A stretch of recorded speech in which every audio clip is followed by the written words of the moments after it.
बिस्मिल्लाहिर्रहमानिर्रहीम। अस्सलाम वालेकुम स्टूडेंट, मैं आपकी फ़िज़िक्स की टीचर सैयदा मरियम।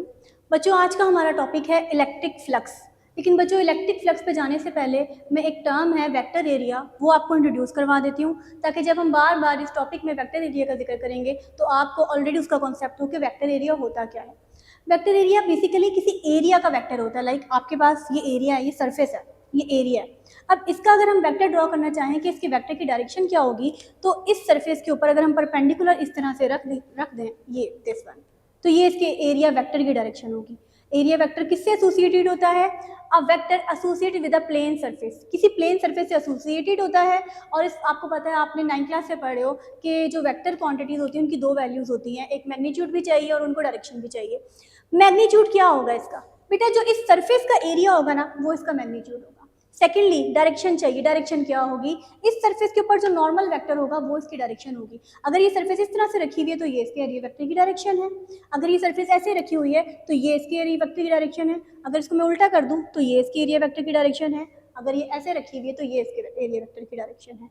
अगर आसान लफ्जों में मैं आपसे पूछूं, अगर ये बोर्ड एक सरफेस है तो इसके एरिया वेक्टर की डायरेक्शन बताएं, तो बेटा इसके एरिया वेक्टर की डायरेक्शन ये होगी। ठीक है। अगर आप छत की बात करें तो छत के एरिया वेक्टर की डायरेक्शन ये होगी। आप जमीन की बात करें तो जमीन के एरिया वेक्टर की डायरेक्शन ये होगी। कोई भी सरफेस है, उस सरफेस के ऊपर आप परपेंडिकुलर एक वेक्टर रख दें, वो वेक्टर जिस डायरेक्शन में जाएगा वही आपके एरिया वेक्टर की डायरेक्शन होगी। तो ये कॉन्सेप्ट इसलिए दिया है क्योंकि ये आगे फ्लक्स में, इलेक्ट्रिक फ्लक्स में बार बार यूज होना था, इसलिए दिया है। अब अपने टॉपिक की तरफ आते हैं, जो है इलेक्ट्रिक फ्लक्स। इलेक्ट्रिक फ्लक्स पे आने से पहले हम बात करते हैं कि फ्लक्स की। फ्लक्स क्या होता है? बेटा, फ्लक्स का मतलब होता है बहाव, क्रॉस करना, पास करना। अगर आपके पास कोई विंडो है, इमेजिन करें, लाइक ये आप बुक इमेजिन कर लें, ये विंडो है और इस विंडो को मैंने ओपन किया, इसमें से एयर आ रही है, हवा अंदर आ रही है, हवा अंदर आ रही है, हवा बाहर आ रही है। अब जब इसमें से हवा क्रॉस कर रही है, पास कर रही है, तो इसको हम कहेंगे एयर फ्लक्स। ठीक है, एयर फ्लक्स। फ्लक्स समझ में आ गया? अब बात करते हैं इलेक्ट्रिक फ्लक्स की।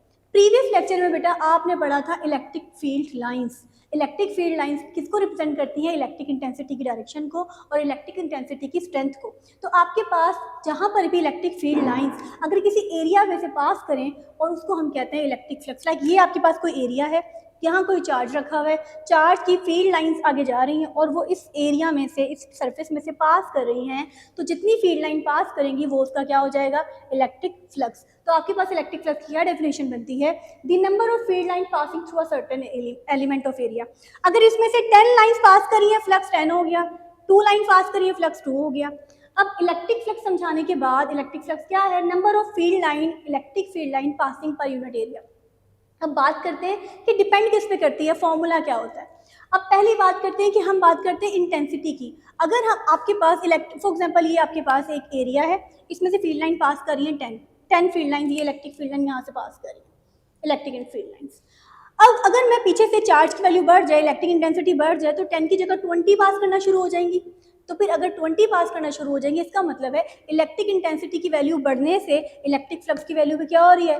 बढ़ रही है। तो पहली वैल्यू जिस पे इलेक्ट्रिक फ्लक्स डिपेंड करता है वो है इलेक्ट्रिक इंटेंसिटी। आप इलेक्ट्रिक इंटेंसिटी इंक्रीज कर दें, नंबर ऑफ फील्ड लाइन ज़्यादा हो जाएंगी और फ्लक्स पे क्या हो जाएगा? ज़्यादा।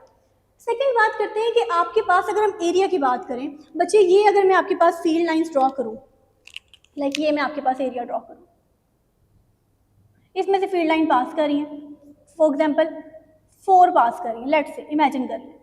अगर यही एरिया मैं बढ़ा दूँ तो इसमें से ज़्यादा फील्ड लाइन पास करना शुरू हो जाएंगी। ऐसे ही है। इसका मतलब है एरिया भी कम या ज़्यादा होने की वजह से फील्ड लाइंस जो पास करी हैं वो कम या ज़्यादा होंगी। तो इसका मतलब ये है इलेक्ट्रिक इंटेंसिटी के बाद जो सेकंड बात है वो है एरिया पे, कि एरिया पे डिपेंड करिए। अब एरिया अगर हम बात करें, अभी थोड़ी देर पहले मैंने वेक्टर बताया था आपको कि area vector quantity, area vector की बात करें तो वेक्टर के 2 कंपोनेंट होते हैं, एक्स कंपोनेंट और वाई कंपोनेंट। अगर हम बात करते हैं इलेक्ट्रिक इंटेंसिटी की, कि फॉर एग्जाम्पल ये आपके पास इलेक्ट्रिक फील्ड लाइंस पास कर रही है इस तरीके से, ये जो मैंने ई से, ये आपके पास इलेक्ट्रिक फील्ड लाइन, और हम इस तरह से एक सरफेस को बना देते हैं, ऐसे ना परपेंडिकुलर रख रहे हैं ना पैरेलल रख रहे हैं, हम ऐसे टिल्ट करके एक सरफेस रख रहे हैं। अब ये टिल्ट करके मैंने एक सरफेस रखी हुई है। अब अगर इसके ऊपर मैं एरिया वेक्टर की डायरेक्शन शो करूं तो ये आपके पास एरिया वेक्टर की डायरेक्शन है। थोड़ी देर पहले वेक्टर एरिया बताया, ये आपके पास एरिया वेक्टर की डायरेक्शन है। अब ये वेक्टर है तो इसके 2 कंपोनेंट होंगे। अच्छा बच्चों, थोड़ा सा रिकॉल कर लेते हैं वेक्टर्स का। आपके पास ये इस एक्स वाई प्लेन में ये वेक्टर ए है। अगर ये एक्स एक्सिस के साथ एंगल बना रहा है, इस एक्सिस के साथ बना रहा है थीटा, तो ये आपके पास ये ए कॉस थीटा आ जाएगा और ये क्या आ जाएगा बच्चों? ए साइन थीटा। ठीक है।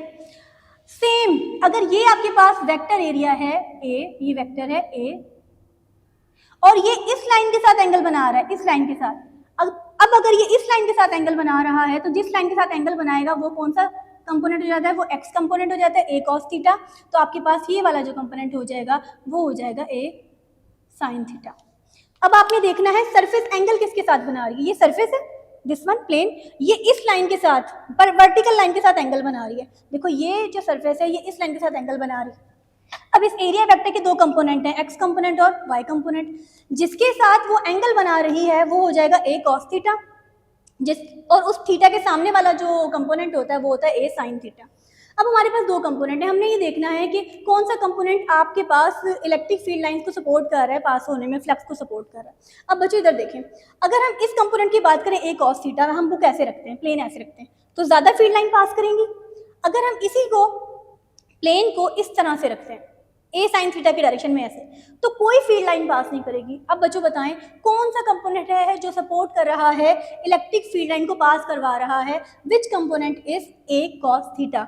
ए कॉस थीटा एक ऐसा कंपोनेंट है जिसमें से ज़्यादा फील्ड लाइन पास कर रही है as compare to a sine theta. इसलिए हम कहेंगे जो सेकंड डिपेंडेंस है वो है x component of area a cos theta. आपकी बुक में लिखा हुआ है ए कॉस थीटा, तो बच्चों को पता नहीं चलता कि ए कॉस थीटा क्यों लिया है, तो मैं आपको बता दूं एरिया वेक्टर के दो कंपोनेंट थे।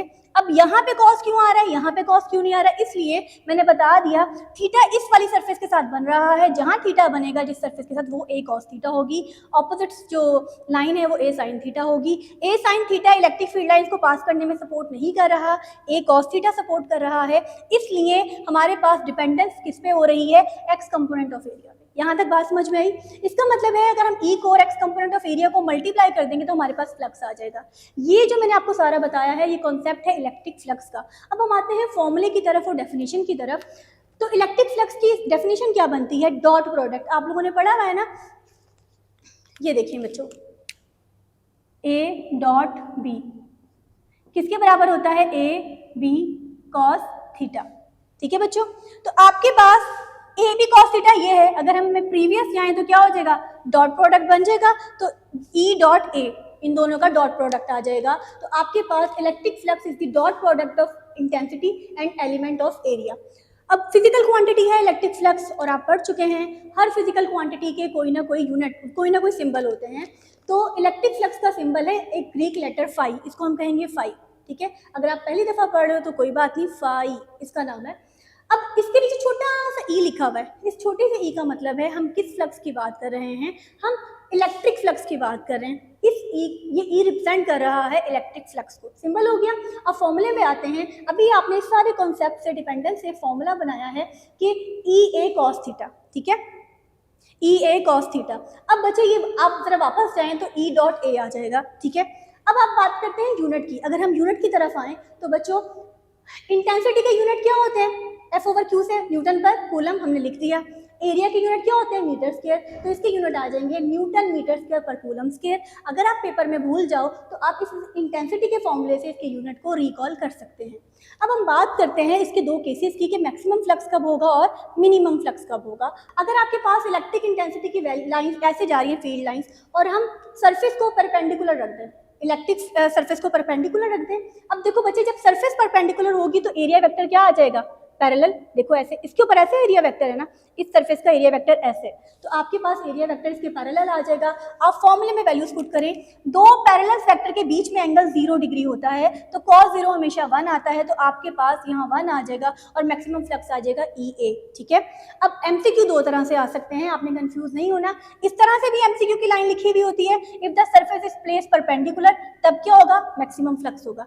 सेकंड एमसीक्यू की लाइन ये हो सकती है कि जब इंटेंसिटी की डायरेक्शन और एरिया वेक्टर की डायरेक्शन सेम हो, फिर क्या होगा, तो तब क्या होगा, मैक्सिमम फ्लक्स होगा। लास्ट केस है हमारा minimum flux. Minimum flux simple, आपके पास इलेक्ट्रिक इंटेंसिटी की डायरेक्शन उस तरफ है, आप इस तरीके से प्लेन को रख दें। अब आप मुझे बताएं इसमें से कितना कोई फ्लक्स, कितनी कोई लाइंस पास करेंगी, फील्ड लाइंस, तो आप कहेंगे मिस बहुत कम, 0 फील्ड लाइंस पास कर रही हैं। तो बच्चे ये तो हमने कॉन्सेप्ट बता दिया फिजिकली, अब मैथमेटिकली करते हैं, प्रूफ करते हैं इसको।